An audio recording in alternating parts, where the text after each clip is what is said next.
Oops, I had the wrong thing. I had the wrong screen on. I want Vinnie Mac to be on the show so I get my popcorn for entertainment. Why do you need Vinnie Mac to be there in order for it to be entertained? Well, you know, Vinnie Mac isn't here. If you need to be entertained by Vinnie Mac, you know, maybe Vinnie Mac should start his own show. Maybe he should do that. I put the wrong screen on. Not only did I put the wrong screen on, I did not like sort out my other screen, and I don't know of a way to not have it on there. Oh my god, it's so annoying. Thank you everyone who joined us for the pre-show. I do mic check 1 2. Let's see how my sound is on the show. So let me know if you can hear me, if you can hear that music mix. Music today mix was recommended to me by Vinnie Mac. This is a mix called like 35 relaxing JRPG tracks or something. So yeah, so let's I'm gonna take a look at take a listen at the show. See if we can hear. See you live. See ya, Mousy. Am I live? Well, if Vinnie Mac wanted information from that, he could have just listened to it. It wasn't very long. Am I live? Why is this so slow? Is there any particular reason that my thing's running this slow? Hi Tim. Oh wow, Tima. How did you even know I was live? Oh, you got a notification or something? I just need to start. I'm just gonna mute myself and see if I can hear myself.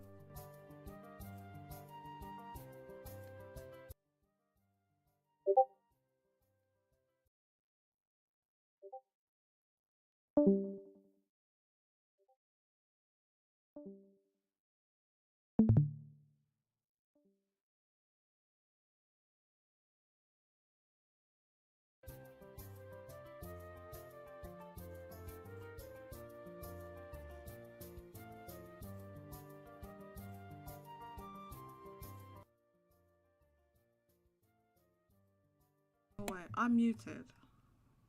I'm dumb, I'm muted. Can you hear me now? I'm subbed to your channel. Well, you must have heard me because you said I'm subbed to your channel. That's alright, but before I was muted, right? I'm subbed to your channel. Well, you must have heard me because you said I'm subbed to your channel. Sorry about before. Technical issues. Sorry about before. Yeah, I was talking, I was not muted. But hang on. Yeah, I'll see you on the other side. Yeah. I'm gonna go over to the on air room. I'm gonna go over to okay. Sorry about the crazy not great start. I'm trying for this musical.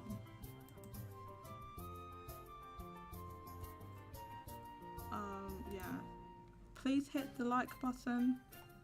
Please share this link out. Do whatever. There's nobody listens to this goddamn show. So if you want it to continue, please share it out. I'll mute that a second. Yes, you are. Hello. Yeah, as I was saying before, I think I was muted before. This musical mix was provided by Vinnie Mac. It's a video that's called 35 Relaxing JRPG Songs to Unwind With. It's various music. A lot of it is 12 and E's, not gonna lie, that's most of it, but it's from various different JRPGs and JRPG adjacent things. So, let me know start because I didn't prepare properly, so let me set up my screen. My screen's not set up properly, and I don't know how loud I'm gonna be versus the music. Let's have a look. I always have to do like the sound check in this little beginning bit because I'm so unprofessional. I don't know how to do any of this stuff properly. I really wish I was like professional and could do it properly, but I just can't. So sorry about if the sound levels aren't great or anything. This is like super ghetto. This is like, it's so ghetto the way I do this. It really is. I don't think like this is the recommended way to do things, but this is what I'm doing. Okay, so I had the wrong screen on before and I didn't set up my screen, so I'm going to do it now. Today I'm going to be joined by Mario DK. I shall get him in just a second. First, I need to like actually put the goddamn browser on. Second. Browser. Okay, here we go. This should be the right one, and so you can see what I'm looking at with this mix. Thank you to Vinnie Mac for providing the mix today. I did vet the music. It's alright. I listened to it in the pre-show. Thanks to everyone that turned out to the pre-show. Again, we had quite a few people coming, so I appreciate that. Yes, because the bots I set up are not working as they should, I'm going to have to send a message out saying that we are live. So bear with me just a second, please. Unless Mousy can do it. If Mousy can do it, that would be great, but I don't think she's even here, so I guess I'll do it. I need the link for the show.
Okay, that should have gone up.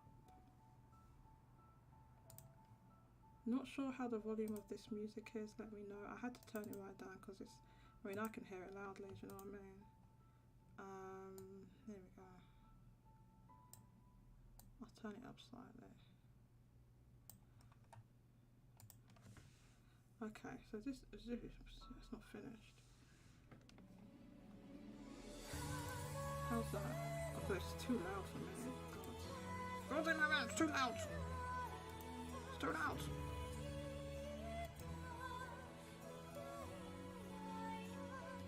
I need the volume of that lower so that I'm not being overwhelmed.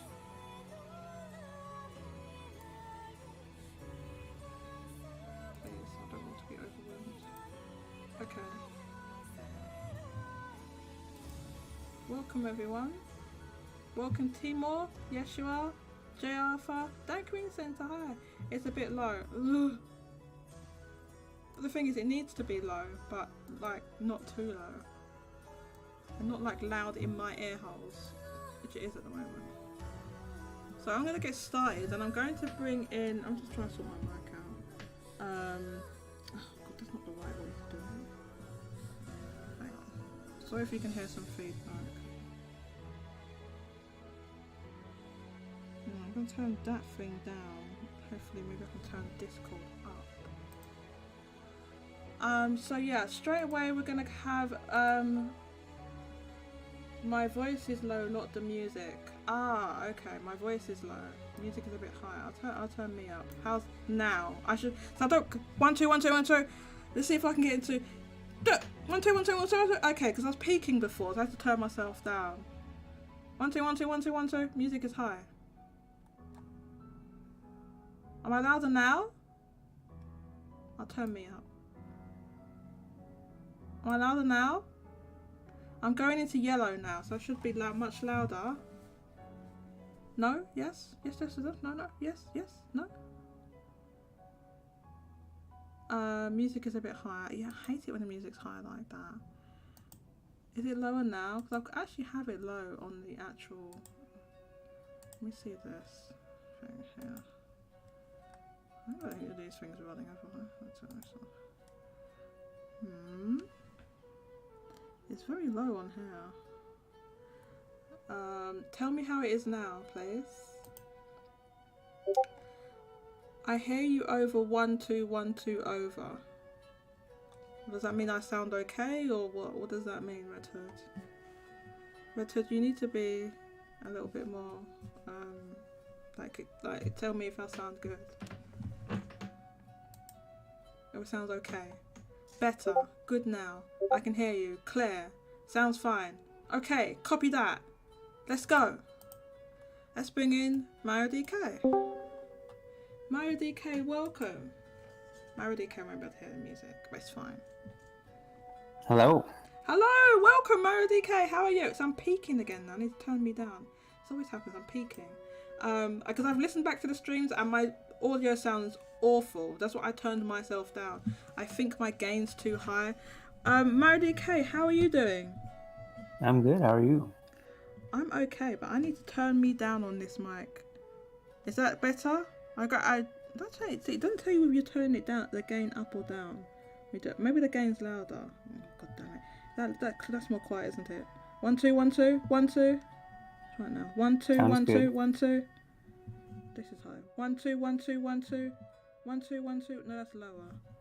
1 2 1 2. Okay. Ugh, my God, this thing's so annoying. Okay, so if I turn it towards me, that turns the gain. If I turn it towards the left, that turns the gain up.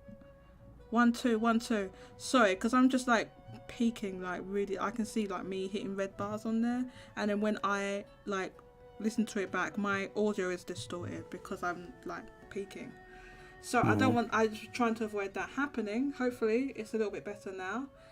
So, Mario DK, how are you? Oh, you said how you are. You're fine. I'm okay. But we always get started straight away because it's taken me quite a while to get everything set up. And so we're just going to jump right into things. We have obviously a few different topics that we can discuss.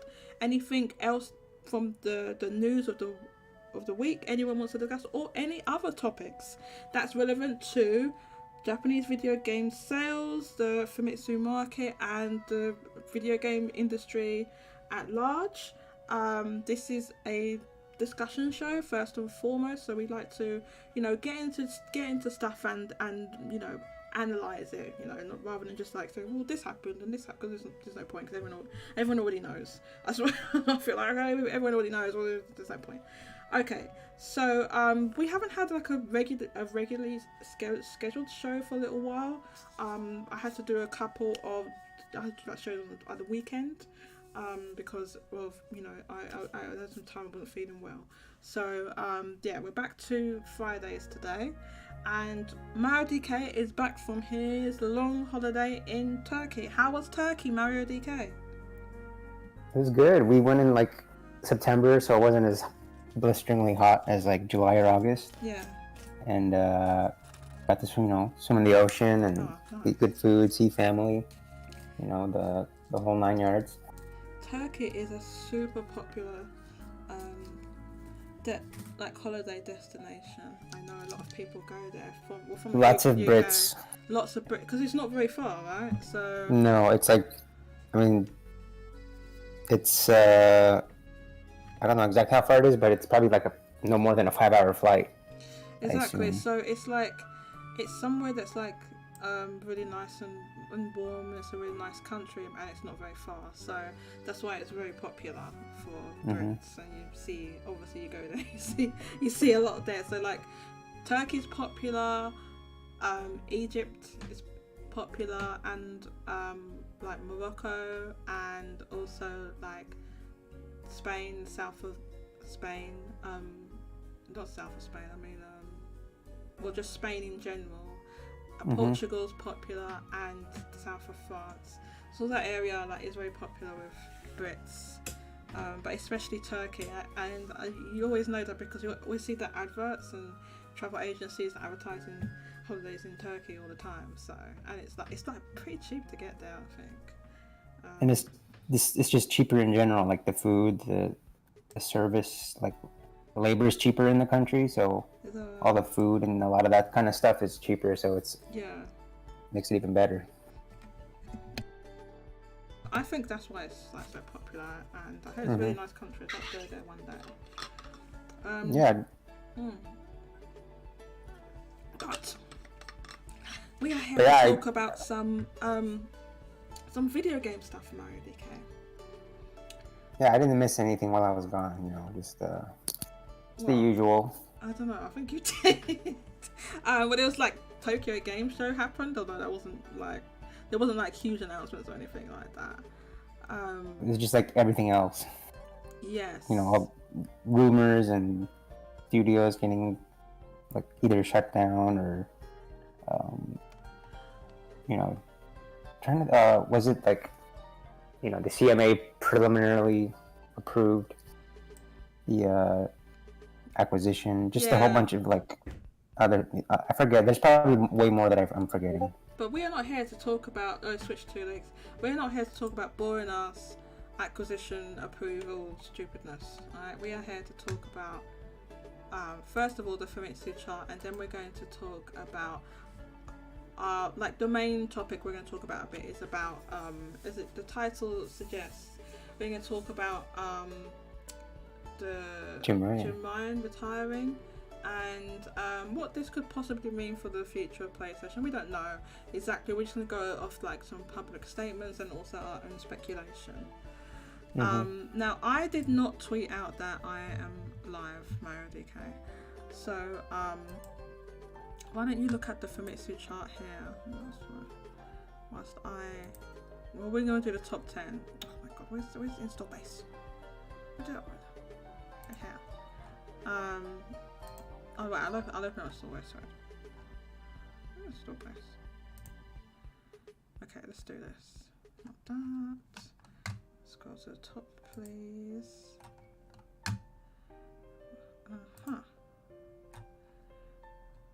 Mario DK, do you want to start going through this software? Oh yeah, let me pull up the data. So at the top, we had the Pikmin 1 and 2 ports, physical. And we saw that it had like a 20 to 40% sell-through, so clearly a pretty big shipment from Nintendo. Well, the retailers requested it, so they had big expectations. So the initial thought is, well, it's not going to sell, it's going to hit the bomber bins. But Pikmin 4 continues to sell. So the expectation, I guess, from retailers is, since it's basically like an evergreen, people will play Pikmin 4, and then they'll go back once they finish it, since they like Pikmin 4 so much, and finish the rest of the quadrilogy, I think is the term. Yeah, like 23,000 at the gate after like a delayed physical release. I would say that's pretty good. I mean, it's the number one on the charts, so. And trying to see if there was anything else on Pikmin 1 and 2. I think that's it.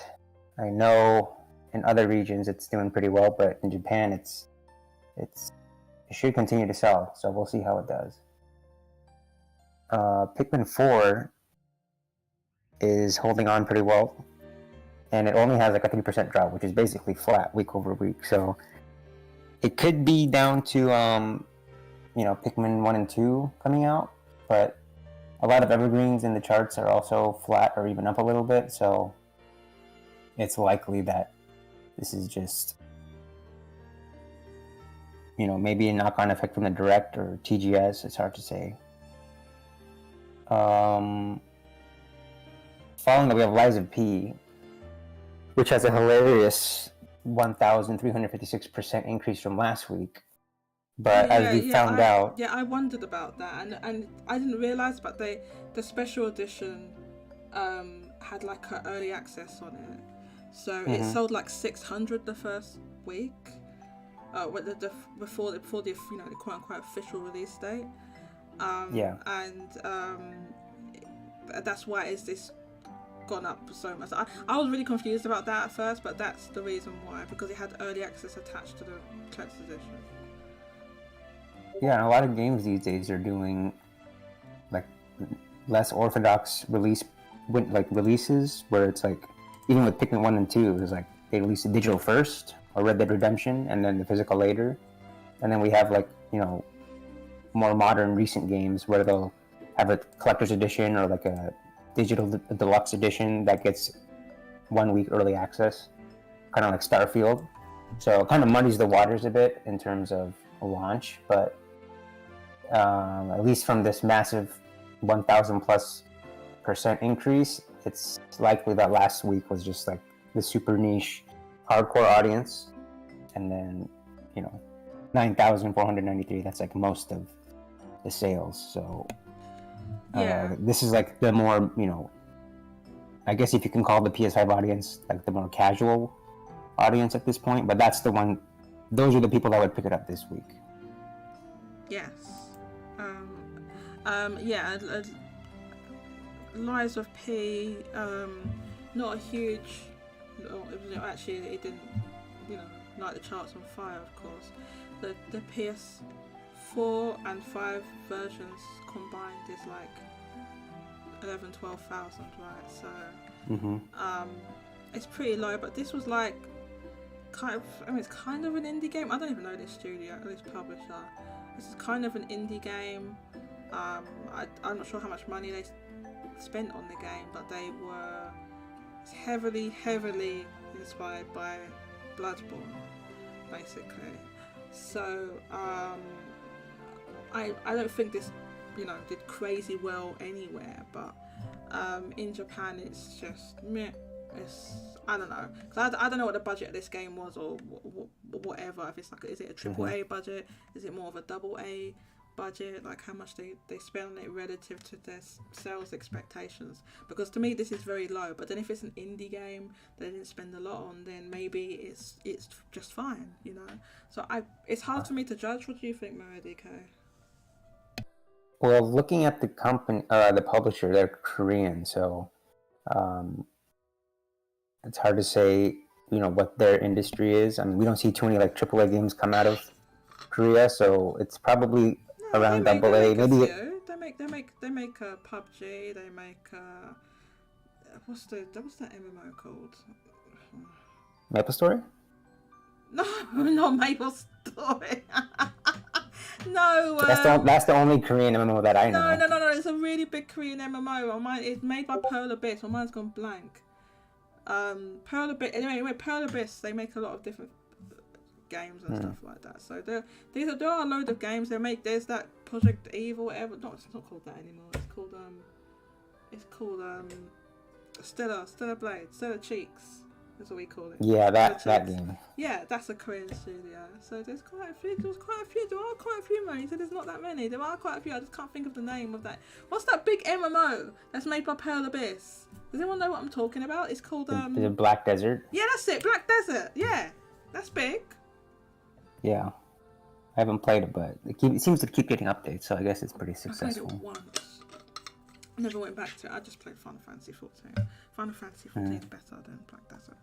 But anyway. I believe you. It is. Yeah, the Black Desert is very... it's way more aggressively monetized. It's pretty aggressively monetized. I'll say that. That's really like the major issue I kind of had with it. That is very aggressively monetized. Whereas Final Fantasy 14 is way more reasonable because it's like a subscription thing. And you pay the subscription and you can just play the game. The expansions cost extra, but at this point it doesn't cost very much. So Black Desert is very aggressively monetized.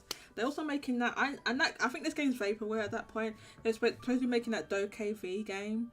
If you remember, it was like, to me that was like just like a proof of concept trailer. It was like years ago now. They made this character. It's like people were like, oh, it's Pokemon. It's gonna take down Pokemon, and it didn't. It doesn't look like Pokemon at all. But there's like monster things that you would fight with, and I think at first they were gonna make an MMO, and then they were like, oh wait, no, this is like, we're making it for kids. Maybe it's not a hot idea to make that. So I think they made it like a multiplayer thing instead of like a full MMO. Well, that's what they said, but the game's MIA. Yeah. Anyway, there's quite a few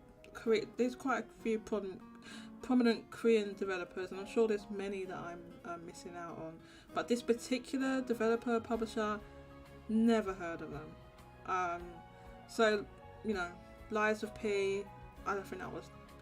I never thought it was gonna be big. To be honest with you, I didn't even think it would chart in the top 10. I thought it would be like below the top 10. To be honest with you, I thought that it would sell maybe 5k. So it's gone like above my expectations, but still, I mean, it's okay. Pretty solid. Yeah, so it's probably for what the PlayStation audience and install base is at this point in Japan. Yeah, I'll be very interested to see if we get information about how that game done worldwide, the reception of the game and so on. Some people, to me the concept was really good, and I watched the trailers and it looked really good, but I'm just not interested in that like Soul style gameplay that as much, No, it's like Bloodborne it's Bloodborne heavily Bloodborne inspired, and it's I like it. Like they made the I don't know, but they made the main character like really ridiculously hot. If you've seen the main character, he's like really ridiculously hot. I'm gonna find it really hot. But yeah, it has a good aesthetic and stuff like that. But I don't know if it's necessarily for me. But yeah, so that was one of the new launches this week. Yeah, and it's pretty clear it's horror leaning because it's done the majority of its sales on PS5. I mean, but any game also that's at like this a point, Soul style game is going to be hardcore, really. Yeah, and I'll say, I guess, because From Software is like they're on a hot streak right now, so I think anything that's like not that copying or imitating or being inspired by a game like that, like theirs, gets you like an instant key to success. But after Elden Ring and Armored Core, that might be a reason why it did well, coming off the heels of like Elden Ring, Yes. There's probably are examples of Soul style games not doing well, but a lot of them that have come out have done well. Like they made a sequel for Remnant. Isn't it Remnant? That's like a Soul style. Remnant 2? Yeah, that one got a sequel. So yeah. I don't know if it's Souls-like. I think it's kind of maybe roguelike, or you. Oh, sorry. I'm not sure. It's like a third-person shooter. Oh, maybe I was thinking of something else. Isn't Remnant like Souls with guns? That's what I thought it was. Yeah, maybe that is what it is. I'm not 100%. Oh, okay. Maybe if okay, but yeah, that's what I thought it was. Okay, maybe I but maybe I was mistaken about that. So yeah, if someone can correct me if I'm wrong. I thought it was a Soul style game. Maybe it's not. I don't know. I've never played it. So yeah. So yeah, let's continue. Have a look at the rest of. What do you think of the rest of the chart? We had only there was only two new releases. Three.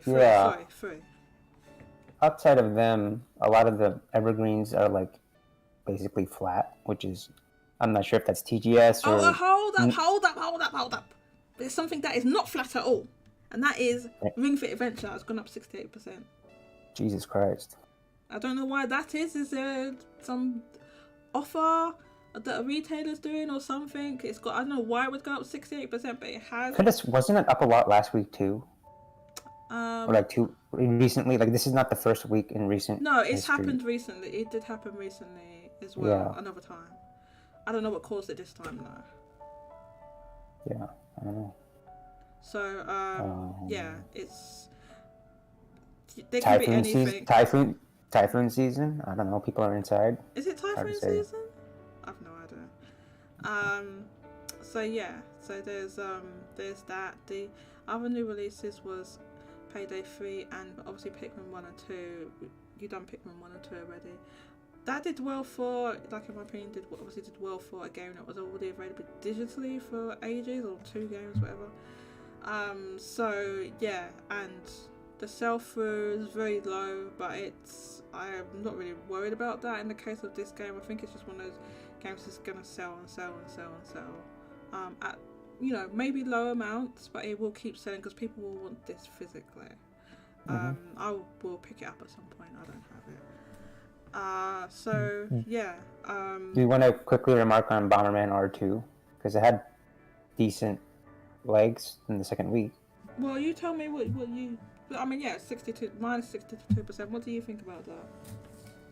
I think it's somewhat surprising because I think like Lelouch in the thread last week was like it was getting poor reviews on Amazon Japan or something, and it already didn't open that high, down quite a bit from the first one. So Yes. to see only a 62% drop, maybe, I don't think it'll do as well as the first game, but it might be able to do, it might be able to avoid the bomber bins going into the holidays. So yeah, we'll see. Yeah.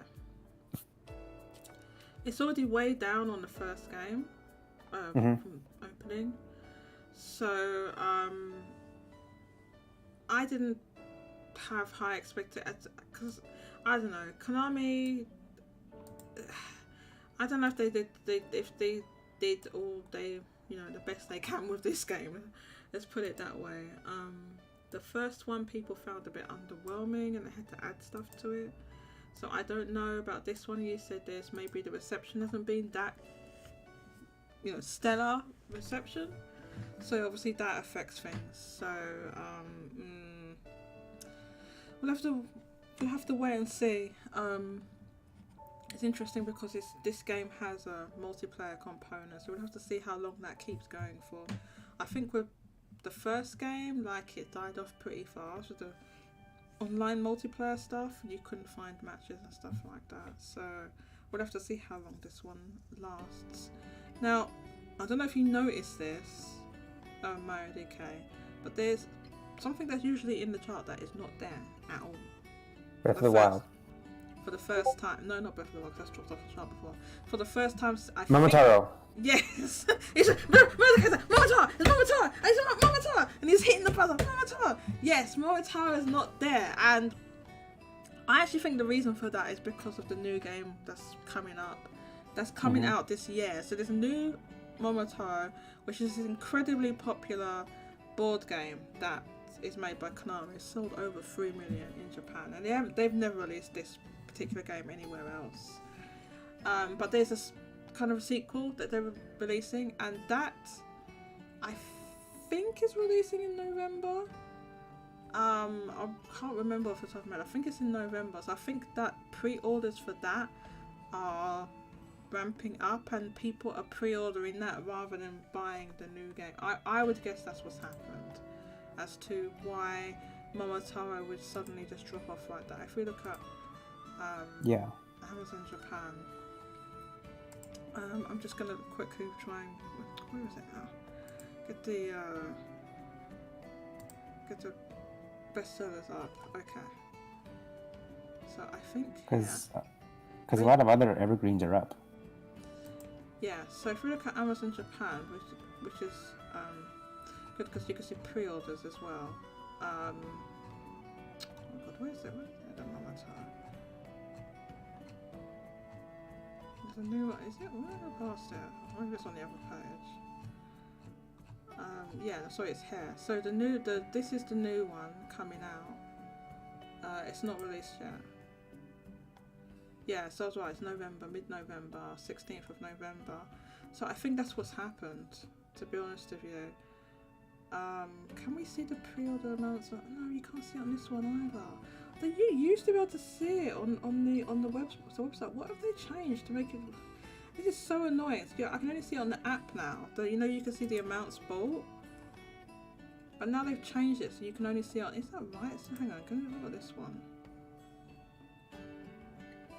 Yeah, it's the same thing. It's gone. That is so annoying. Yeah, the only way I can see it now is to look on like the app, the Amazon app. But it's not on there. So I think that's happening. So if you look, see, Momotaro's pretty high on there, that new one, but then the old one is not here. So I think it's so close to that one coming up, people are just like, well, I might as well just buy the new one at this point. So I think they're pre-ordering it, and that's why it's dropped out the chart. So yeah. That's it. Where is it? The other one. Yeah, the other one's not here. Yeah, so I suspect that's what's happened. Okay, so let's go the rest of this. So yeah, that's. There's like. Go ahead. So yeah, there's like 2 other games, I guess, that are interesting.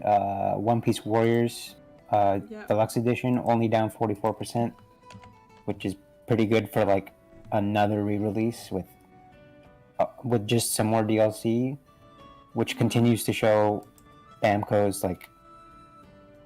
I don't know if fraudulence is the right word, but Mario DK, that is exactly the right word. The right word is fraudulence, okay?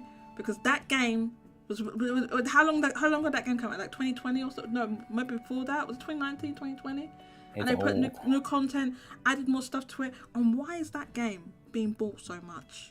Why is that game? It isn't before they've released this deluxe edition. It's put back into the charts multiple times when the One Piece movie and everything came out, because it's the most recent goddamn One Piece game on Switch. That's why. That's the reason. That is the actual reason. Starving. They're starving. They're starving for One Piece. They're starving for One Piece, and they're not buying One Piece Odyssey. So that tells you the state of things in Japan. So that music stops. Let me replay it from the beginning, because we was listening to it on the pre-show. I don't even know if anyone can hear it actually. Can everyone hear it, or is it too low? I had to turn it down. There you go. Some Crystal Chronicles. The other thing what we can do, you can go through it. Have you got the chart in front of you? Yeah, I'm looking at it on my. Right, you've got the chart in front of you. I'm going to put it on the screen in a second. But what I want to do is to look at, and I did that bookmark anyway. Look, I have it here. I wanted to bookmark this. The PSN store for Japan, and you can use different metrics to say it, but I've done it here to filter out the free-to-play games. So you can search. You can do it by sales or by downloads. Or sales like total sales. So total sales for each game. But the only thing is, when you do that, it brings up loads of pre-orders and deluxe editions. So there's a way what you can do. You can filter it by downloads instead, which does filter out these. Not filter them out. They're still there, but they're not high up on ranking. But it does bring up a load of stuff that's in PS Plus, like the catalogue, because it counts those as downloads. But I think it's better to do it that way than have it this way with all the deluxe editions and all this stuff up on there. Because the deluxe editions are high up because it's by monetary amount. That's what I meant to say. By monetary amount. But anyway, carry on, Mario DK. I Google Translate this. Yeah, the one, I guess, other title that was interesting was Luigi's Mansion 3, which is up 18%. Mm-hmm. And it could be, at least my thinking is, because Luigi's Mansion 2 HD was announced at the recent Direct. So that's just, another knock-on effect from the Direct. So, but then again, you've got like Kirby's Return to Dreamland Deluxe, which is up 28%. Another favorite title of yours. And what's my favorite title? Kirby's Return to Dreamland Deluxe.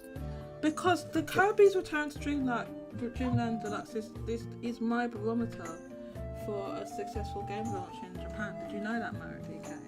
It's what I didn't call know that. the Kirby barrier. Well, yes, well, you're learning something new today, and that's Please what explain. I'll explain the Kirby barrier. The Kirby barrier is there because that's not really a high bar to. Because people say why that? I was like, because like it's not that high really. 189k first week isn't that high. That particular game overperforms because that is an old ass Wii port. Okay, it was not a new game. It's a port from the Wii that really should have sold that well because it outsold the Wii original game. Without digital, when you put digital on top, it's even more. So, if you're talking about a triple A big game, should be able to outsell it, right? Pretty handily. So there are examples of games that very easily outsold that game. For example, when they released Persona 5 outsold it, Final Fantasy 7 Remake outsold it, and so on and so forth. So that is why the Kirby barrier is my barometer. Now, is there anything else remarkable from the chart that you'd like to remark on the chart? How about Barton Kaitos 1-2 HD?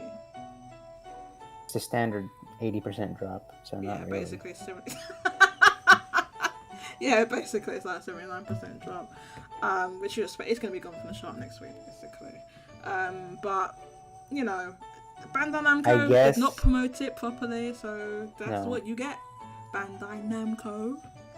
We're just talking about the Bandai Namco and what they're doing. The One Piece. That whole thing with that One Piece Pirate Warriors 4. I mean, that is literal fraudulence because that game is old, very old. We discussed. Like, Elka worked on that One Piece Odyssey game, and they also worked on Dragon Quest 11.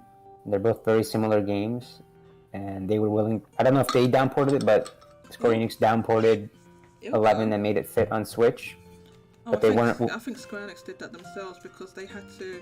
Probably. They didn't even but it wasn't even ported. They literally had to rebuild it for Switch. They redid the game. But it paid off, and then Ilka and Bamco were not willing to do the same for One Piece Odyssey, which is baffling. Well, Bamco is on our list of officially fraudulent companies, so that's the reason for that. So what I would like to do, I would like to do something that we haven't done before with the software trust. First of all, I'm going to turn down this goddamn music because it is loud in my house.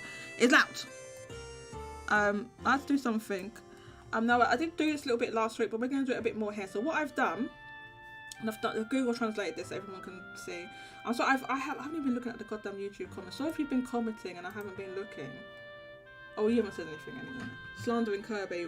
Well, I know it's the Mary DK. Is that was doing that? Hello, Mousy. Hello, Dank. No one's saying anything anyway. Did anyone say anything in the live chat? Just a dancing Pikmin. Okay. Right, so what I wanted to do, if we look here, so here is the PSN store for Japan. Okay, so what we're going to do, I'm going to show you how I've sorted this. Hi, Kika. I'm going to show you how I've sorted this. So first of all, what I've done is I've added everything that's not free, right? So look, I've put everything on there except for free. So to filter out the free-to-play games. The other thing that I've done, these should both be added on. There should be 2 platforms on here, as in PS5 and PS4. So if you click it, it goes grey. That means you have PS5 and PS4. So it's PS5 and PS4. Then, to filter it, like I said, you can either do it by earnings. When you do that, it brings up a load of things that are because obviously pre-orders, people are doing, spending more things on pre-orders, and it brings up all these deluxe editions. The other thing you can do is sort it by the number of downloads, right? So I've sorted it by the number of downloads. Now that does make stuff that's in PS Plus Extra and Premium come up quite high, or stuff that's on discounts, right? But it does show stuff that's out recently. Stuff that's out recently should be pretty much on the first page. So what we're going to do is a number of downloads, and I don't know how often this is updated. We can assume maybe it could be every day that this is updated. I actually don't know. But this is as recent as we can get to compare it to Lies of P just coming out, right? Which is one of the new releases this week. So what I would like to do is we're going to look at Lies of P quickly. So we have Lies of P. The total on PS5 it sold 9,493, and on PS4 was like 2,223. Right. Can you add those together in your head, or do you have a calculator? You can add those together. I'll just add them. Right. Well, Mario DK is going to tell me the total of that. That's 11,716. 11,716. Right. And when I filtered by number of downloads, excluding the Star Ocean is in PS Plus Extra, but basically, which is probably why it's at the top here. And then you have Lies of P, which is not, Biohazard RE4, which is not, and it's both the PS4 and PS5 versions for all of these games. Fate Samurai just came out, so that's near the top, and you can see some other games on PS Plus. Right, so we've got the yellow plus next to it. So this one's in Essential Saints Row. Armored Core is not. Cyberpunk is. This War of Mine is. Like a Dragon 7 is. The Crew isn't. Lost Judgment is. Tales of Rise isn't, and so on. You can see what's going on. So for example, you got Monster Hunter Rise is not, but it's pretty cheap, and Infinity Strash, the Adventure of Die is not. But Miles Morales is. So if you think about it and think about which games have just come out, obviously these PS Plus games are going to be higher because of I've sorted by number of downloads. Mm-hmm. So now, all of that aside, Lies of P sold a total of 11,000, right? So it is on the Famitsu chart physically. Now, if we add digital onto that, I can't do this in my head, so we're going to have to use EOD Google. So we're going to use a percentage calculator to see what percent. So there was 11.4 thousand. Did you say? Yeah, so about 3,000 digital, roughly. Right. So if it was 30%, it would be 3,000 digital. Well, this is 20%, but yeah, I guess if you account for the digital PS5, right, so it would be about 4,000. So about 3,000 to 4,000. Okay, so we don't need to use a calculator because Mario DK has done it. So it could be that Lies of P has sold digitally around 3,000 to 4,000, right? Mm-hmm. Again, we don't know how often this is updated, but Lies of P is right at the top. When you sort by downloads, when you filter out all the free-to-play stuff, because it's all paid stuff only, it's right at the top of the chart. Do you have a link for that website by chance? Well, this is just PSN. I'm curious if because I wanted to look on the site and see if it says anything about the time frame. Well, this is just a PS store. I've put it on there, but that's with all of the things I've put on it. With all of the I put it in live chat. Okay. That's with all of the filters that I put. You can put it wherever you want on there. I don't know. You can just filter the stores. This is just a store. That's for Japan. So what I'm saying is, Lies of P didn't sell that much, right? If you do it digitally, if we be extremely generous and very, very unrealistic, and say 100% of what we saw in the chart is 100% of what Lies of P sold, then the most it could have sold digitally would be 12,000. Mm-hmm. Yet it is at the top of this. Do you see what I'm saying, Mario? Okay, why I think sales of sales of games in Japan on PlayStation are very, very, very low. Like I said, even if we're extremely generous, more generous than you could possibly believe, and say 100% of what we see in the chart is 100% in the Yeah, so it's like 1-for-1. So what we see in the chart is like 50% of the total sales, and there's another 12,000 sold digitally. When I filter like this, and you can see, anyone can check and see like the way I filtered it. You can do it yourselves, basically, and see the way I filtered it. It's at top, basically. Mm-hmm. Which it would be around 12, because it would have, obviously this was released maybe a week ago, so it would have dropped down since, from the peak, or from when it's like the first couple of days when it comes out. But it could be like, say at most it's like 12, it could be like 12,000, or maybe a little bit more. Let's be extremely generous and say it's like 15,000. It's still that, like, it's still low, because everything else that's on here in terms of downloads is like way lower. And Armored Core, so for example, the Armored Core is still in the chart, right? So that's PS4 and PS5 versions together. What is that in the chart right now if we add those together? Where is it?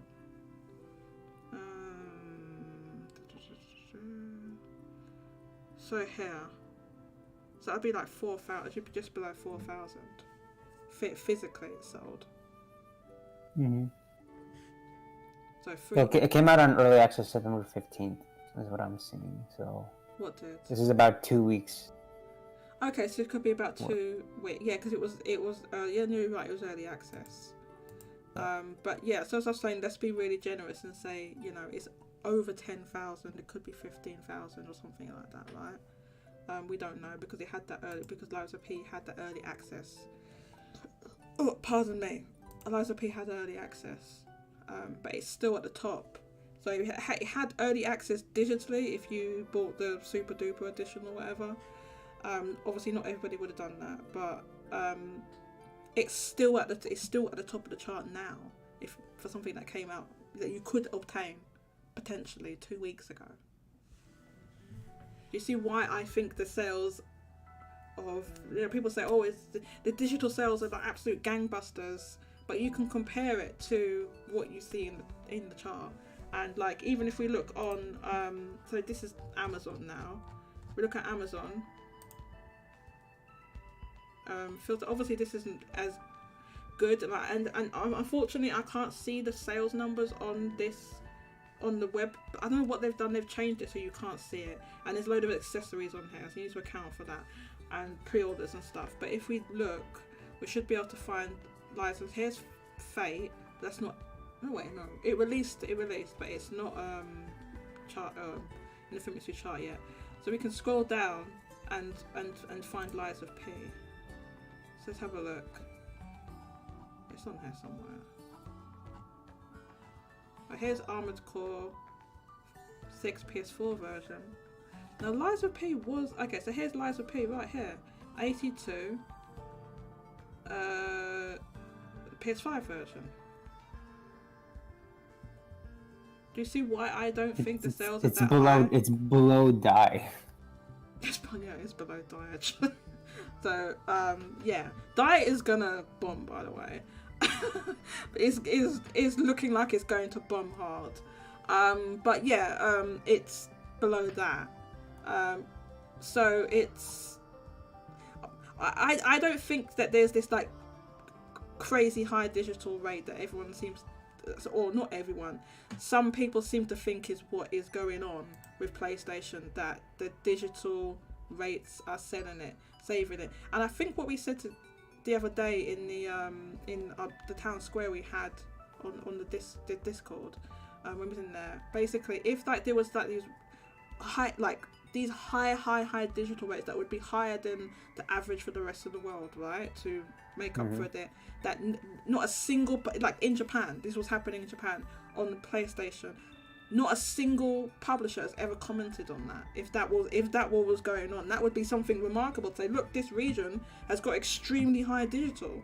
No publishers ever said anything about that. Now, that you say that doesn't necessarily mean it's not true, but I feel like that, so with these years that's been going on, that someone would have said something and say, do you know what, like, it appeared that our game didn't do that well, but we had this super high digital rate on PlayStation.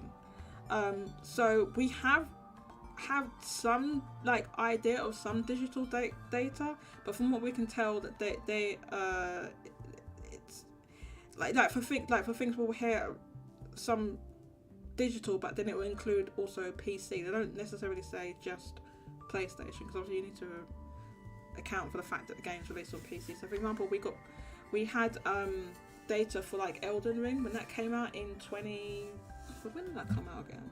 It was last year? It was last year, right? Elden Ring. Elden Ring was 2 years. Yeah, last year actually. Last year, early okay. last year. So when that came out, they said they announced it sold. They announced what it sold worldwide. And like I think it was like at the time at launch was like 1 million in Japan. Then if you compared it to what you saw on the Famitsu chart, it's like, oh well, it's like crazy high digital, right? Because I think it was like maybe at least 50% or so. I can't remember off the top of my head. I'm sure someone can correct me, right? But let's just say it was 50%, right? But that game, that includes also PCs. They was including everything, obviously including Xbox. It wouldn't have done a lot. Would have done hardly anything in there. But yeah, we're basically talking mainly PC and PlayStation, right?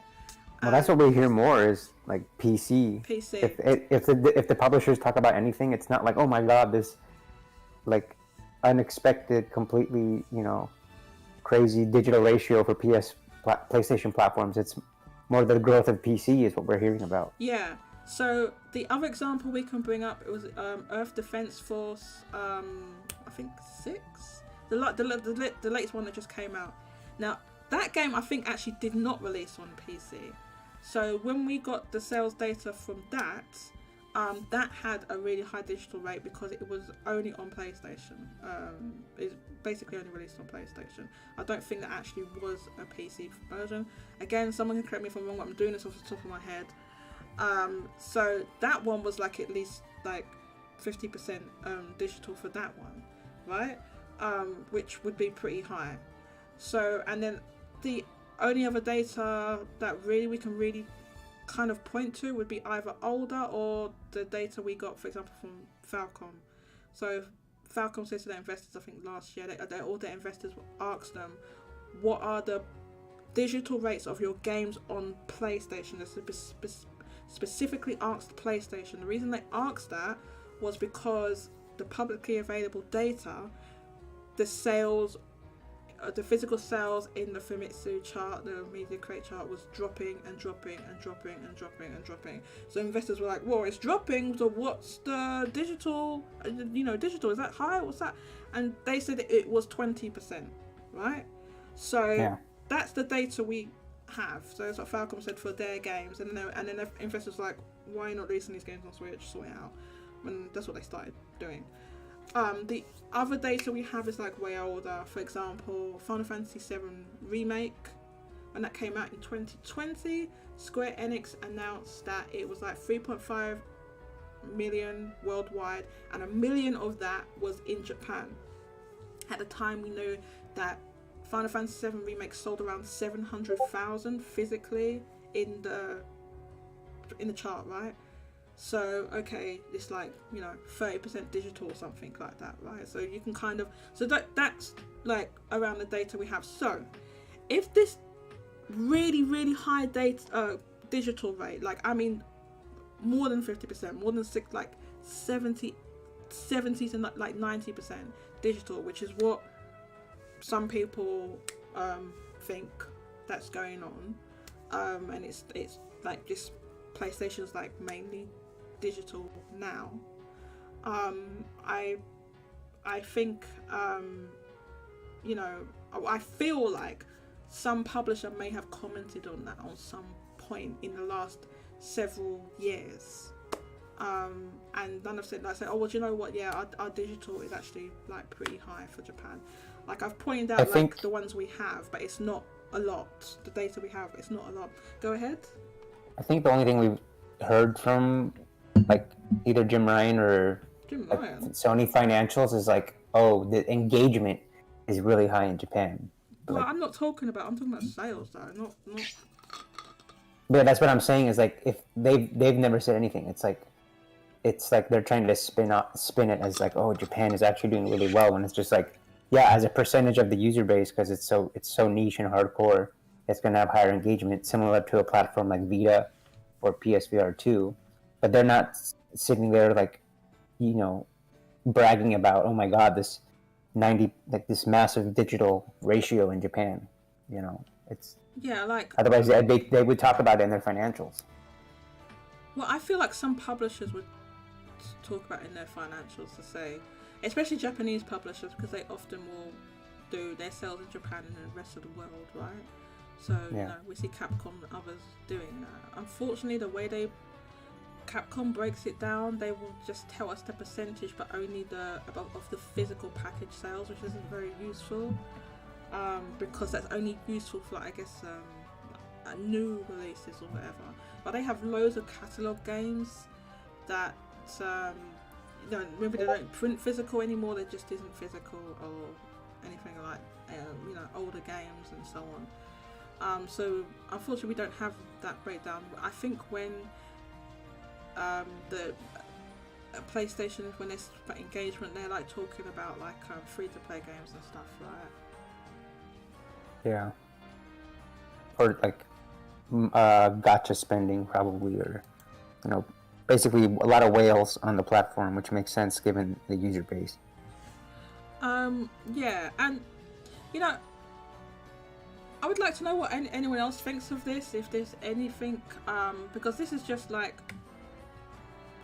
the publishers are not giving us the data, right? And I'm just trying to okay, well, what can we do to see what these sales of these games are? I mean, you can see what's in the chart here. Liza P's hair, RE4's hair, and that game's currently not in the chart. Fate, Samurai Remnant, Armored Core 6's hair. Then there's this stuff that's in the PS Plus catalogue, and then look, the Crew Motorfest. Look, here's the Crew was in the chart last week, right? Was it in the Famitsu chart last week? It charted. Maybe it might have been. So I'm pretty sure I did. I'll look it up. I'll look it up in a sec. The Crew is here, on the first page, right? Mm-hmm. It's 8, 9, 10. It's number 10. Number 10. This is a cross-gen bundle. It's right here, so it's fairly high up. It's not in the Famitsu chart right now, but I think it was there last week. So let me just click. This is last week's here, isn't it? This is last week's. Click here. I'm pretty sure it was there last week. Okay, let's have a look. Didn't it chart last week? Yeah, here it is. Look, right here. It did chart last week. So that game, The Crew, charted in the Famitsu chart last week. It sold, and I think there's only a PS5 version in the chart. So but it looks like it came on PS4 as well. So the PS5 version sold 2,506 units in the Famitsu chart last week, right? So when we look on, doing the filters, I had the way I filtered it here, it's here at number 10. Yeah. Below Armored Core 6, which sold around 4,000 in the chart, just below 4,000 in the chart this week. So this is why I think that the digital sales are completely unremarkable and are not saving the sales of these games, as some people think, not based on the evidence, they just say that. I'm just saying that I don't think that is the case. I don't think crazy high when I say crazy high, I'm talking about people are saying like 80-90%, which is wild. It's that's wild enough that I feel like some publisher would have said something at some point. Oh, look, wow, these digital look at this, it's so high in Japan, because if something sold 100,000 in the chart, then then they've got another however many digitally as well. It would be worth remarking on. So I feel like that hasn't happened. Go ahead, I'll be back in one sec. Yeah, well, for me the biggest mismatch is you got PlayStation 5 that's up 8,000 units from last week, and you look at the charts, and the only thing that has charted are these new releases, and there's no signs of any evergreens, any older titles that you would expect, like maybe even a Gran Turismo or a Spider-Man that we see in other regions. And you see that in the digital charts too, where it's like the highest title is Lies of P, and we know that that title doesn't have the highest digital ratio, so it's clear that a lot of these PlayStations aren't remaining in the country, and they're not actually being bought or ending up in the hands of Japanese consumers. Right, so something is going on, but we don't know exactly. Kika says, "What can we do? Steal the data?" I wish somebody would, obviously don't hurt people and don't leak personal details. But like, I need another Capcom style leak to happen. I need a Capcom leak. Somebody leak it. I need it. I need the data. Just in case. Don't miss. Look, there's no one chatting here, so I'm not. We're not missing comments. We're not missing comments this time. Okay, let's quickly talk about the hardware, Mario DK, this week. Yeah. So it's a little bit down than last week. Well, Switch is up a bit, actually. Oh no, sorry, I'm looking at the wrong one. Sorry. This is basically flat, but it's... Yeah, sorry, I was looking at the wrong one. Yeah, okay, so it's like 72,500 Switch, slightly up. Like everything is up. I mean, it's flat basically.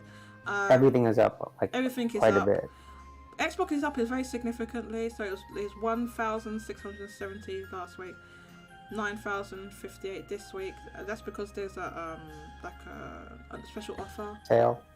Yeah, like a TGS thing, which like $50 or 5,000 yen or however much it is in yen. I can't remember. PS4 is up. 3DS is up.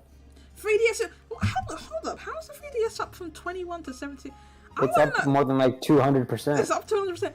Why is Famitsu still tracking the 3DS? I don't understand that at all. What am I? It's like it's in double digits now. Are they going to track it into its single digits? Like, it's dead. Like, I don't understand. This platform is dead. Where are even these brand new 3DSs even coming from? Who's selling them? Why are they tracking them?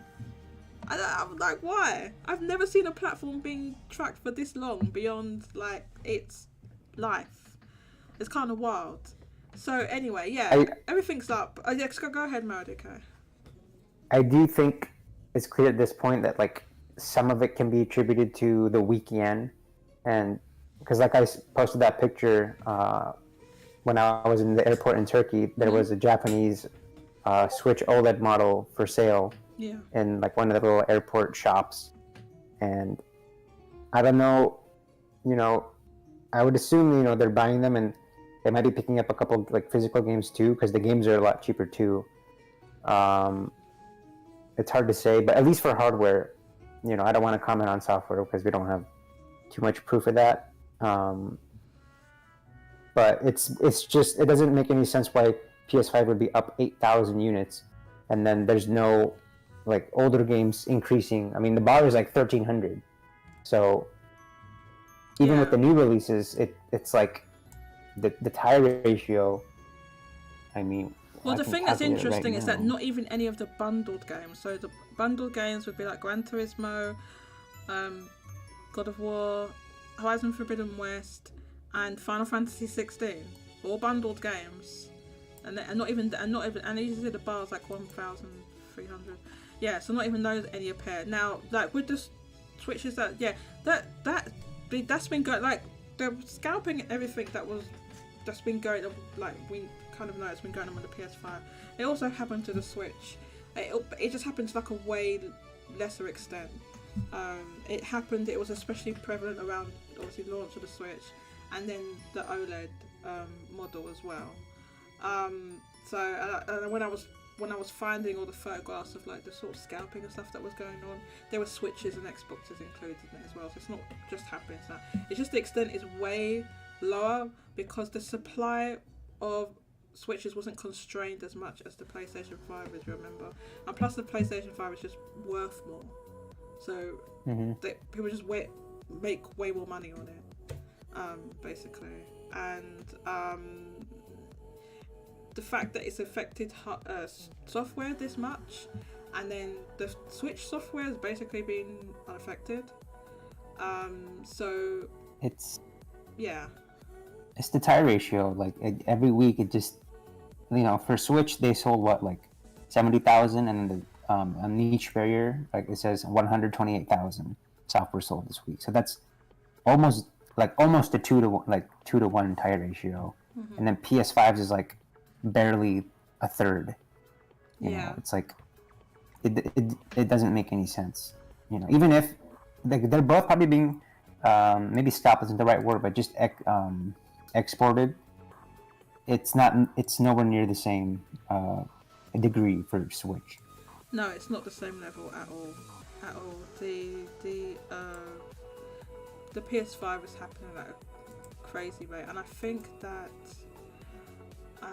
the software, it could be that even if people are exporting, they're also doing it with the games, because with the thing is with the Switch games, and we've got to remember the Switch games, especially the cartridges, they hold their value. So people are and then people are just more inclined to buy physical with the Switch as well. So they're probably some people said they're importing games as well. Now, I don't think that accounts for all of it. I think most of the games we see in the chart are being bought in Japan. That's what I think. I think they're remaining in Japan. But it's probably because on install base I asked, because there's a guy who lives in Turkey, and he's like, he would buy games from like this website, and he bought he saw like an unopened Diamond and Pearl remake from Japan. So I don't think it's too wild, because while these people are there buying these systems and exporting them, they're probably picking up some of the maybe the top 10, 15 most popular games while they're there, if they're selling them in a shop. So I don't think it's too wild to assume, because you're seeing like some of these evergreens, they're up like more than the others, like Ring Fit or Luigi's Mansion or Kirby's Return to Dreamland Deluxe or Super Mario Party, and then you look at the other ones like e-baseball Powerful Pro, like it's only up 4%. Yeah. And that is a title that would not appeal to overseas, because that's like Japanese Which baseball. One? The e-sport. 26, the Konami baseball game. Konami baseball. Oh yeah, the e-power pro, whatever it is. Yeah. So and then here's my question, Mario DK. And then you can answer this and finish your thought. Why is that same thing not happening with PlayStation software? Well, it is. It's just happening to a way higher degree, because I don't think. Yeah, it's definitely. I don't think people. Yeah, I don't know. You don't know. I mean, I know it's just like PlayStation 5 software it doesn't sell in Japan. Right, but what I'm saying is if people are exporting to make a profit, and hypothetically were exporting Switches and Switch games, why are they not exporting PlayStation with PlayStation games?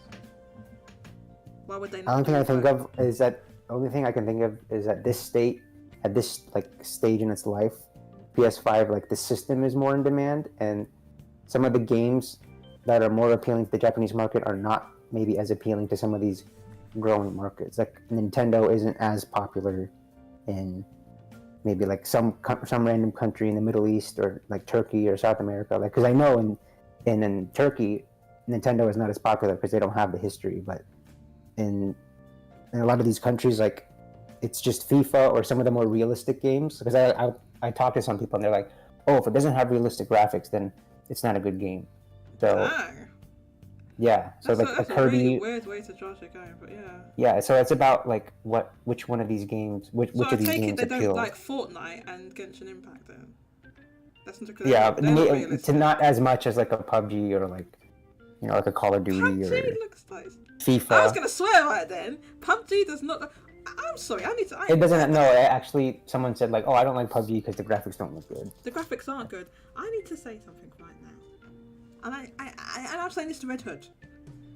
What is this mid lo-fi you're referring to? I'd like to know what that is. What is this mid lo-fi? I've never played mid lo-fi on this show ever.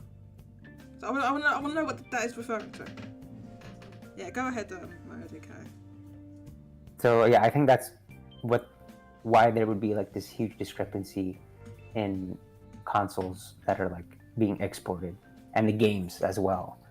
It's just these games that, because it's probably the ones that are bought in Japan are being sold more in like Europe, maybe not necessarily to America because that shipping cost is a lot more. The ones what? The games? Yeah, and the games as well. Just compared to like, maybe I don't want to say like third world country, but some of these lesser developed countries where their purchasing power of their currency is not as high, or maybe the economy isn't as good. So, and especially in a lot of those countries, like I don't know, like Argentina, right? Their currency is very, very low value due to the high inflation. So for them, they probably just want, maybe some people want a PS5 and they just get FIFA and that's it. Like there are a lot of people, even in Europe, they just get FIFA. Same in Turkey. Like there are little cafes where people, they have like a PS4 or a PS5 setup, and the only game I see most people playing is FIFA. That's wild to me, because you don't even need to get you don't need a place. You can get a cheap PlayStation 4 and play FIFA. You don't need a PlayStation 5 for that. Which costs way more money.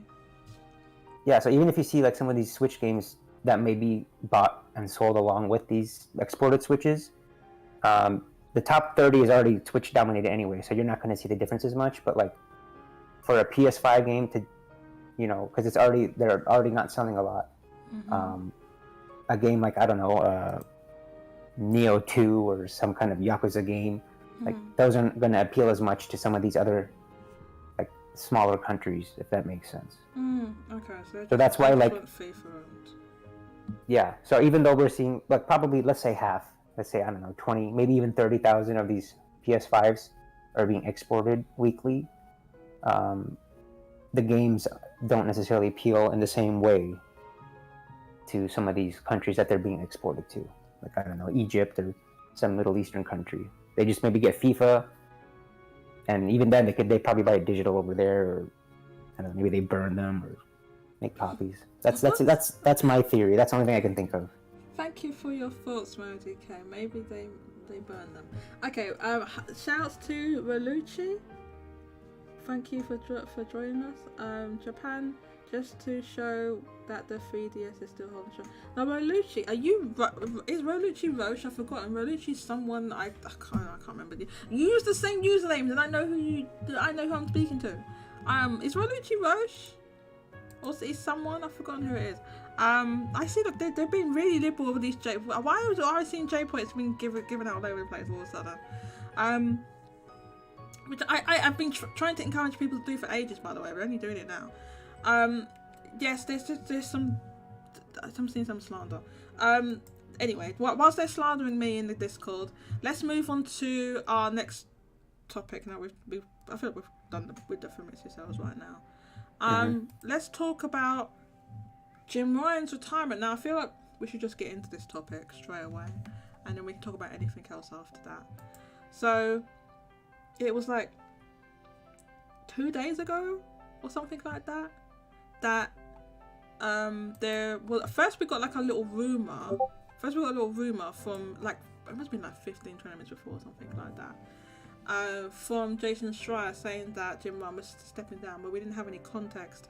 And then we got the press release from Full Information from Sony saying that Jim Ryan was retiring. Right. So once we got that context, it kind of made a bit more sense. So we have a statement, a press release, and a letter from Jim Ryan. Which one should we read first? The letter from Jim Ryan or the press? Let's read the press release first. Yeah. Okay. Because Jim Ryan's basically, I'm retiring because work and travel was too hard.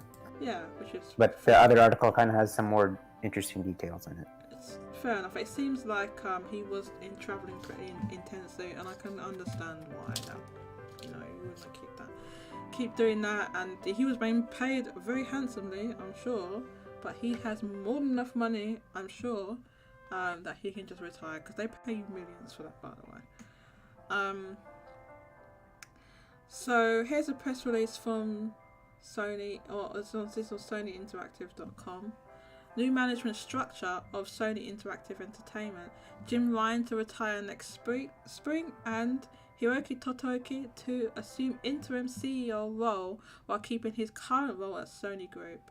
So just to preface, Hiroki Totoki is not from SIE. He's from Sony Group. He's in the Sony executive management, basically. He's the CFO. He's the COO and CFO of Sony Group, and he is going to take up the CEO role as interim, as I said, interim CEO next spring, whilst keeping his role at Sony Group. Right. So this is going to be really interesting, like as to why they've decided to do this and not. He's the money guy. Yeah, he's a money guy. He's the CFO, and not go directly to like, oh, okay, so we're going to put, for example, Herman Holst. Herman Holst is going to be next.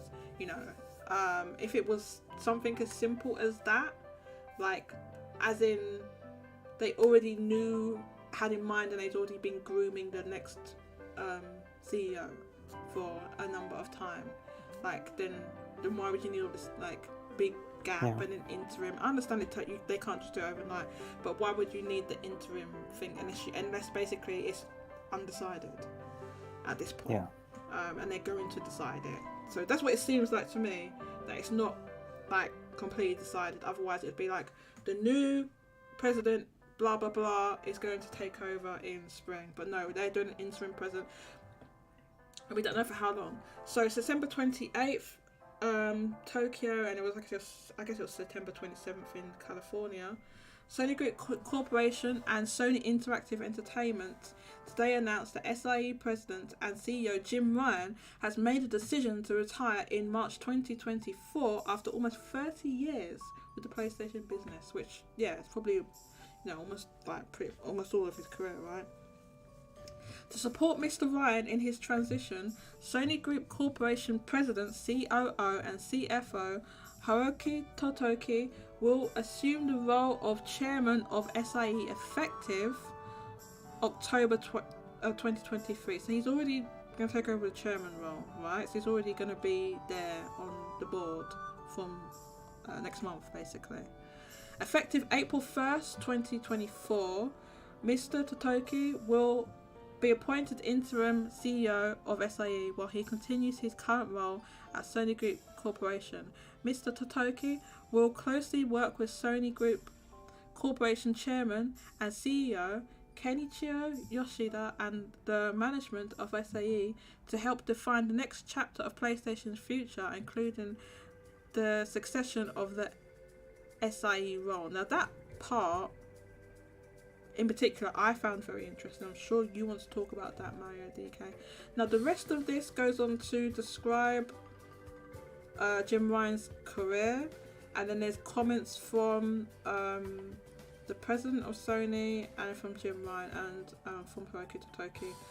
I don't think we need to go into that part because it's just sort of like, it's like congratulations, goodbye, remember the it's memories, that sort of thing. Thanks for all the fish. So it's just that sort of thing. So let's just talk about this first block, Mario DK. What are your thoughts on the comment or from the blog, right? From the press release I just read out about the succession and how that's going to work and stuff. I think it's interesting that they talk about like if he's retiring, they're just like talking about like to help him with his transition. It's like, what is he transitioning from? If he's just retiring, then I think they mean like but yeah, so that's good questions. Like, if he's just retiring, what are they trying? I think they're transitioning like management in general. I think they're maybe changing some things up with the management. Is my guess. Because they're transitioning because he's leaving, so he'd be leaving and he's handing it over to someone. And the person he's handing it over to is Totoki for now. So I guess they need to transition that from like. Because I don't know, man. It's gonna be Totoki's gonna be like on a wild one because he's gonna be doing like all of that. I don't know how that can. It's like to support him, they're gonna give another guy more responsibilities. that already is like he's a CFO and all this other stuff. Like, yeah, but I think how is like, how is that supposed to support him? I think they mean supporting the company, the role. Basically, they need consistency with the role, but they've phrased it as Jim Ryan, I guess. Because they can't just like cut off and then just go straight to the next person just like that. The other person needs to be in full. Obviously, Totoki, that is not. He doesn't even work at SIE, so he's not up to speed on what they're doing and stuff like that. So it probably takes. That's probably why he's doing this chairman role from October, whilst he gets up to speed on what they're doing at SIE. That's probably what's going on. Yeah, it's but it says he'll be appointed interim CEO of SIE while he continues his current role at Sony Group. So it's like, you think in a transition, if he's retiring, he's going to do less work. So I guess they're getting Totoki to fill in. Yeah. But probably. It's like, yeah, I don't know. I mean, you think when you're retiring, you're winding down. So like, what do you need support for when you're... It's interesting, but it kind of like with that article that we kind of looked over earlier, where it was like, it's kind of like SIE was more of this autonomous subsection of Sony, and they kind of had they called their own shots on financials and investments, and this kind of reads more like Hiroki is going to be kind of reining some of that in, and because we've seen that in Jim Ryan's era, they've made a lot of investments, purchasing Bungie, purchasing a bunch of studios, signing a lot of contracts. Oh yeah, You want to talk about Yasuda's comments, analyst, right? Yeah, because that's to leave in like 5-10 minutes. But I think it's, the launch of the system was like already, by the time he came in 2019, the design of the system and everything on the launch was like already set in stone, and it was flying off the shelves, but. They just couldn't keep up with. They couldn't produce enough things due to the chip shortage, and then it's like now we're in the third year, and they had to do these sales in the summer, like $50 off for like extended periods of time, and we've seen now that they're like, now if you buy a system, you're gonna get a free game. Yeah, because they're trying to hit this target, right? And I forget where I read about it. It was like they have almost double-digit millions of PS5s like on hand that they still need to sell through,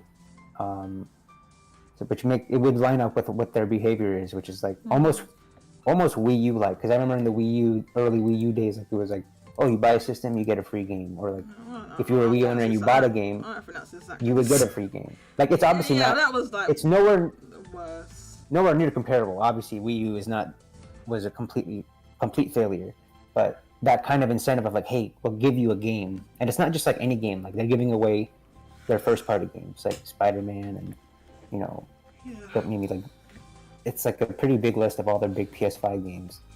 So, I mean, we haven't seen them do that before, so it would line up with their efforts. Not as much as this before. Where did you put that link to that Yoshida thing? Yes. What's his name? Yes. Might have been Town. I think it was Town Square.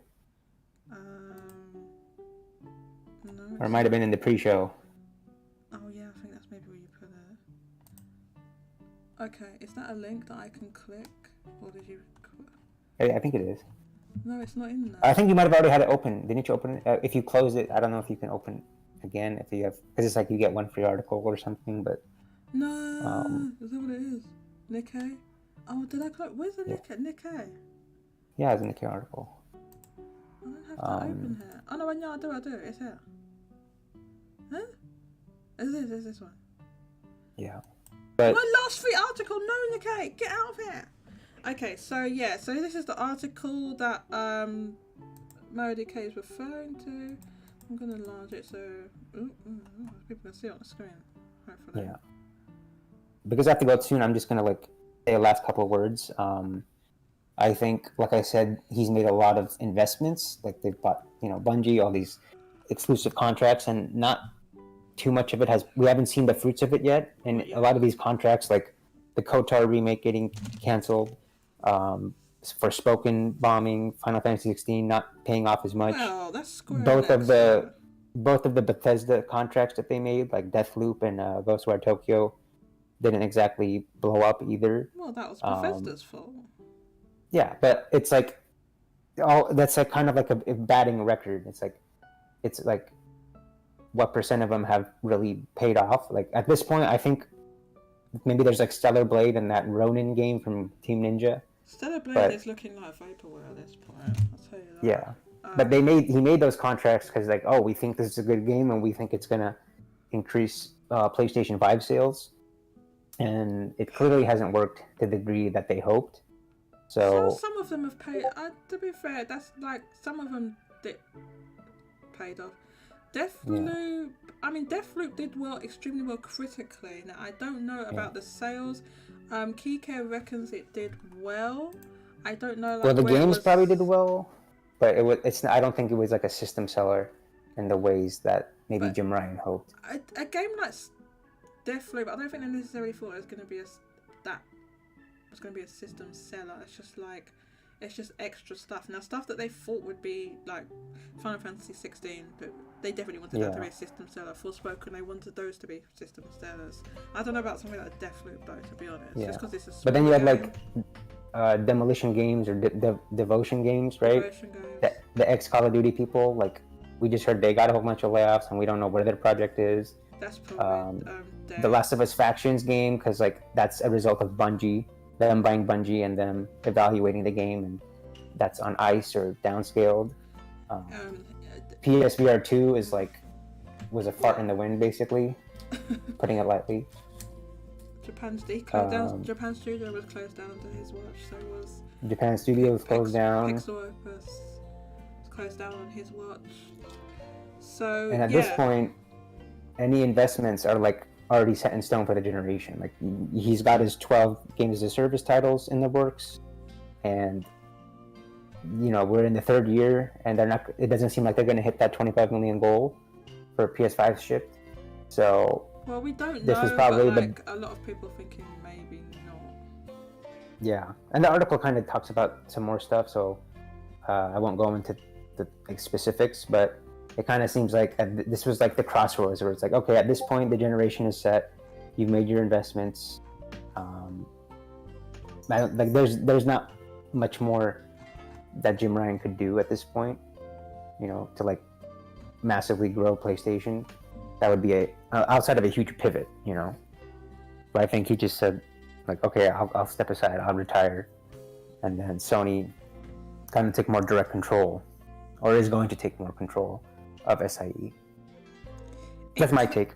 Yeah, thank you very much, Maudike. I know you've got to go. I will, expand on that a little bit after you got me. We'll go through the article. I'm not going to go too much longer because I'm actually starting to get hungry. I'm going to it's like 7 o'clock. I haven't had dinner. So, I'm going to go. So, glad to be on the show after a while. Good talk. But I have to get going, so have a good one. Thank you very much for coming on. Have a nice day. Yeah, bye-bye. Bye. So let's quickly look at this article, this Nikkei article.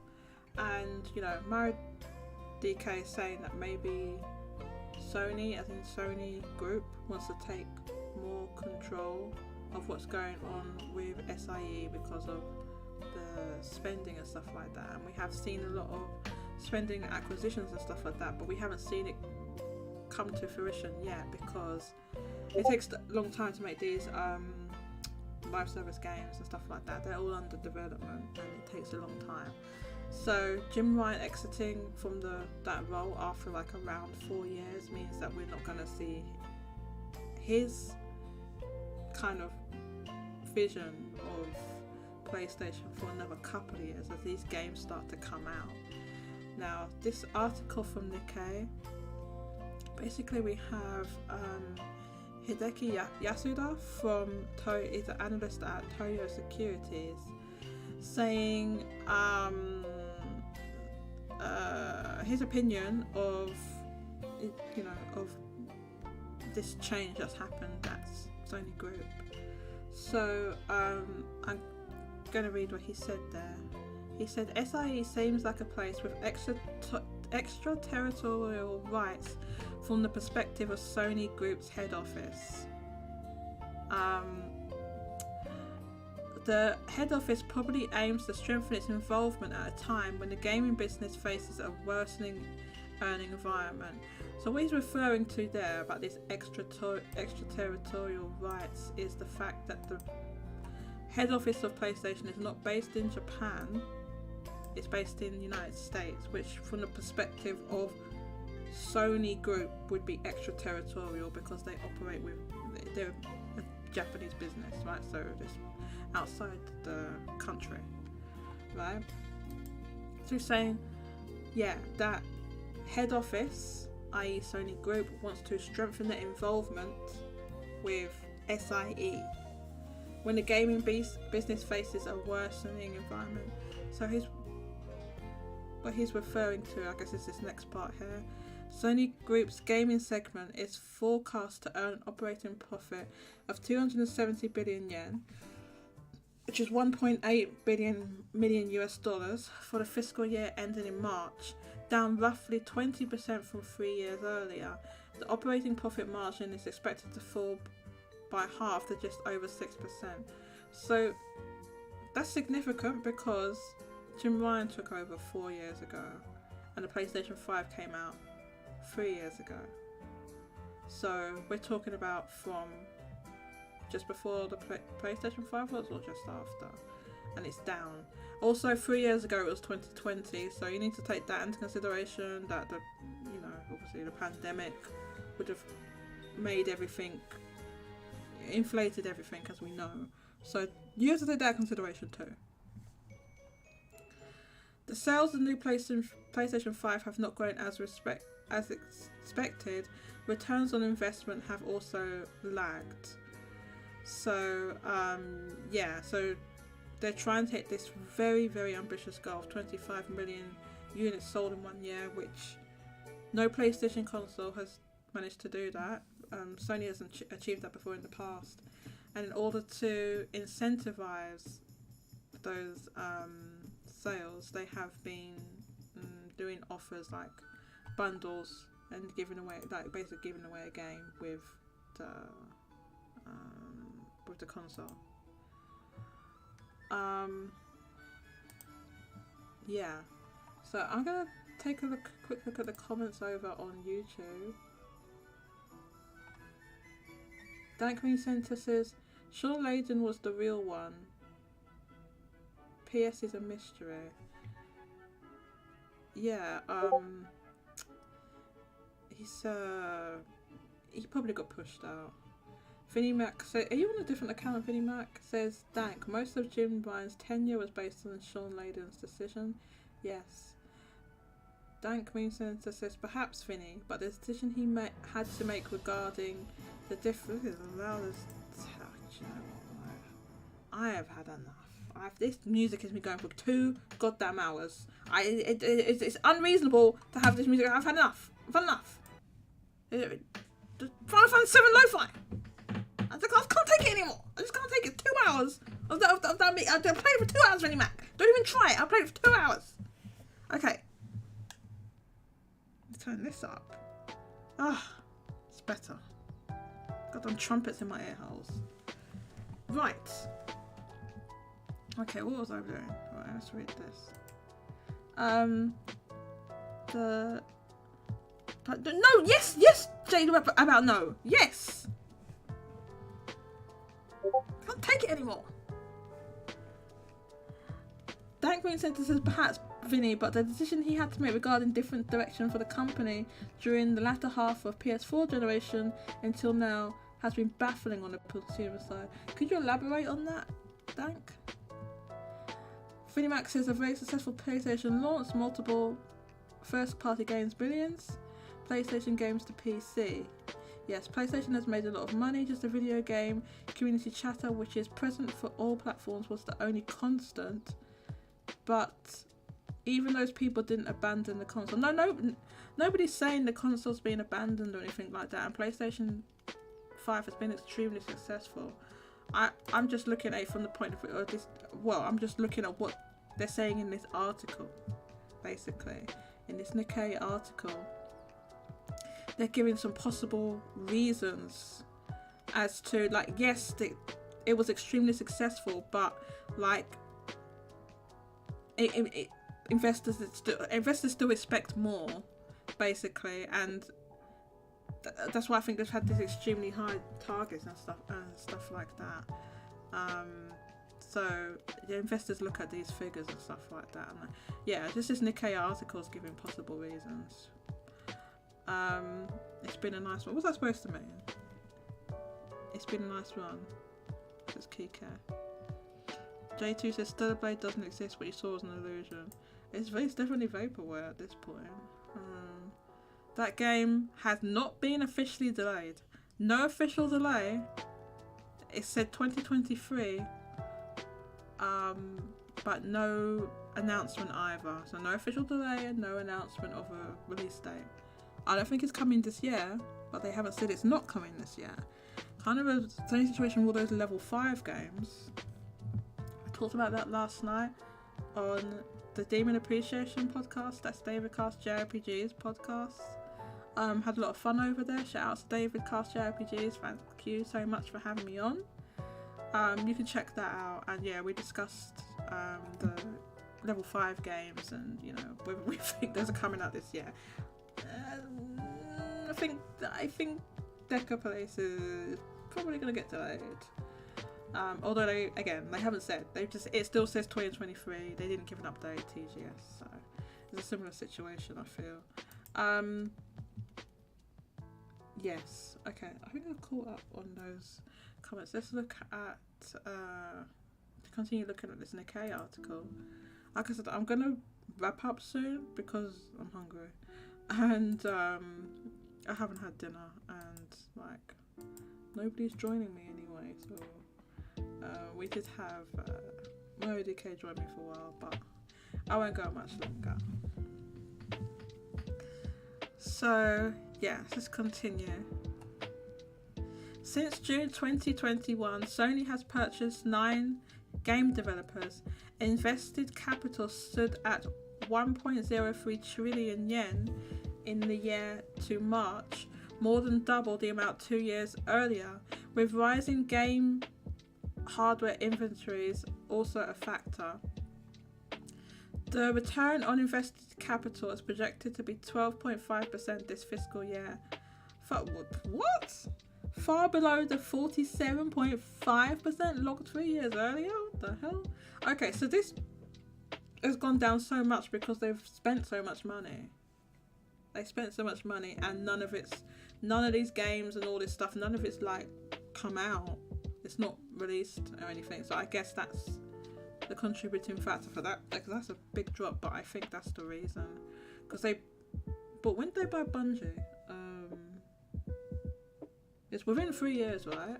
That they bought Bungie. Yeah, it was within 3 years. So yeah, that was their biggest purchase for SIE. So I guess that's like part of why that's gone down so much. The wider gaming industry faces a shifting landscape. More players are moving away from consoles like PlayStation More players are moving away from consoles like PlayStation toward online games on personal computers or smartphones. 1 second.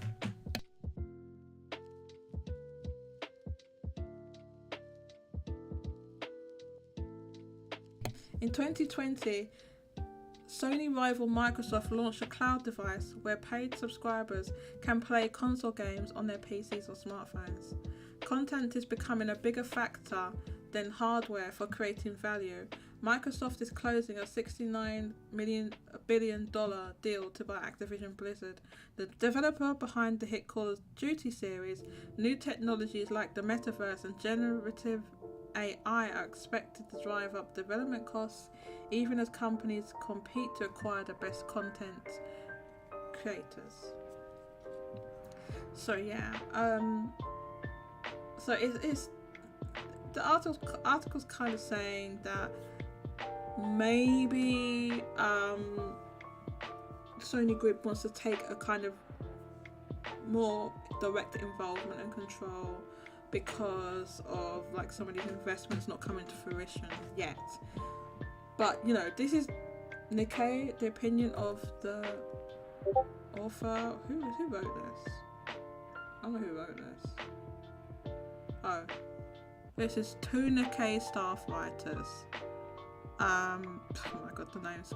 Keiichi Furukawa and Kento Tsutsumi. I think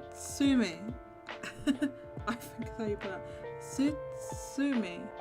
Nikkei staff writers. So this is the opinion of these writers at Nikkei, and yeah, it's very interesting. It's very interesting to read, and I think like what Jim Ryan's reasons that he gave for retiring was basically to do with like the travel backwards and forwards from, obviously he's from the UK, so going backwards and forwards from the States to the UK, and apparently he would travel from the States to the UK and to Japan quite regularly, and it does sound quite, you know, a lot. So I think that is the case of, you know, that he probably was experiencing that, but I think that Sony Group is also using this as an opportunity to maybe shake up management there a bit, which is why they've gone to Totoki and not to, you know, another Totoki is not from SIE, he is from Sony Group, he doesn't work at SIE at all. Why didn't they appoint an interim president from SIE? They could have, but they didn't. I know it says the metaverse in there. I know. It's like, are we really trying to do stupid metaverse things still? Come on, man. It's like, come on. Just stop.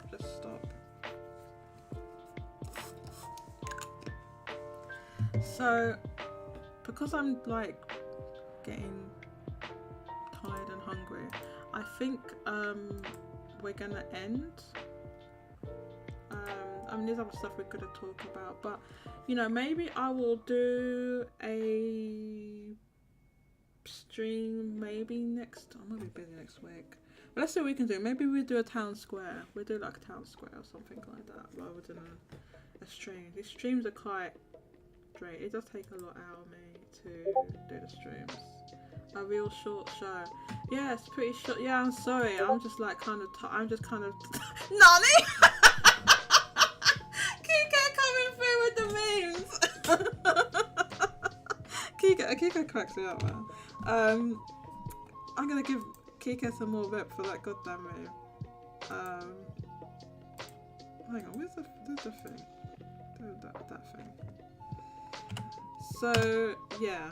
How do I show these memes on the screen? Discord.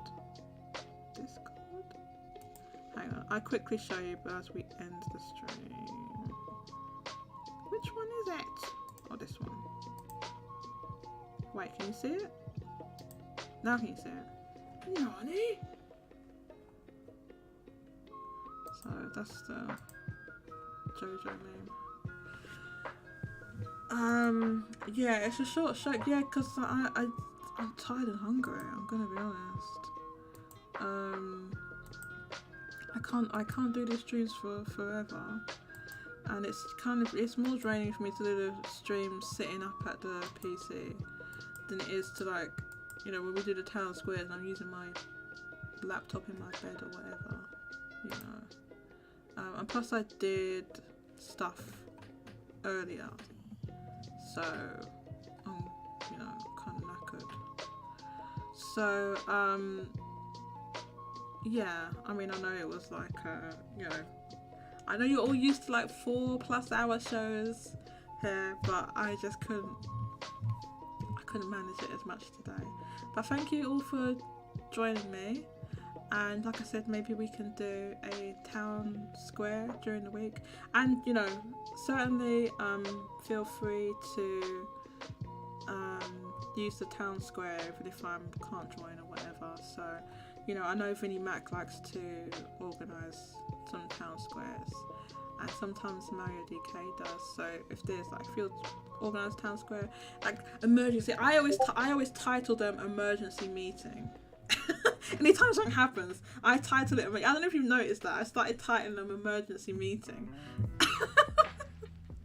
That's just because it's funny. I started calling them emergency meetings. So yeah, thank you to everyone who came through today. Thank you, Kike. Thank you, J. Arthur, Timur, Yeshua, Dank Meme Center, Mario DK. Mousy wasn't here. No, Mousy was here for like 5 seconds when she left. Rolucci. Is Rolucci Roche? Who's Rolucci? I've forgotten again. Can somebody remind me? Bye bye Yeshua. Bye bye J2. Vinnie Mac, you said you were gonna come on the show, you didn't. Just, you know, saying that. Emergency meeting, yeah, I turned the thing off now, but yeah. Basically I always called them emergency meetings. So I think it's funny. Like when we had the one you know, Jim Ryan retiring. I put, because you can put the title channel. You can set a channel status on the VC. Oh, you're all putting them. It's a goddamn Among Us meme. I've already turned the thing off. Yeah, you can set a channel status. Because I always put emergency meeting. None of you even know. I do things like that all the time, and none of you notice.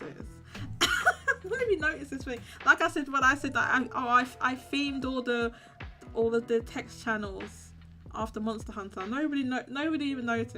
Nobody picks up on like the weird things that I do. But anyway, catch you all later. Bye bye.